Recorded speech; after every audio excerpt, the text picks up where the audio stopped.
Hi everyone, in front of me I've got Realme C51 and let me share with you how to soft reset this device.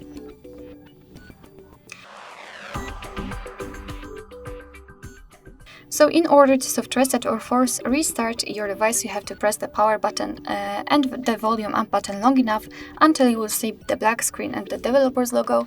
This operation is useful whenever your device stopped working properly, so it does not respond to your touches and you cannot do anything, so you can try to force restart it.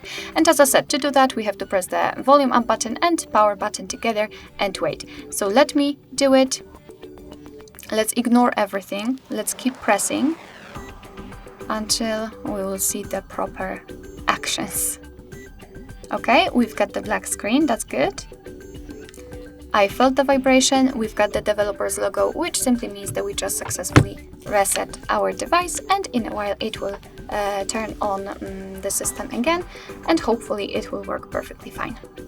Alright, so that will be all. Thank you so much for watching. I hope that this video was helpful, and if it was, please hit the subscribe button and leave the thumbs up.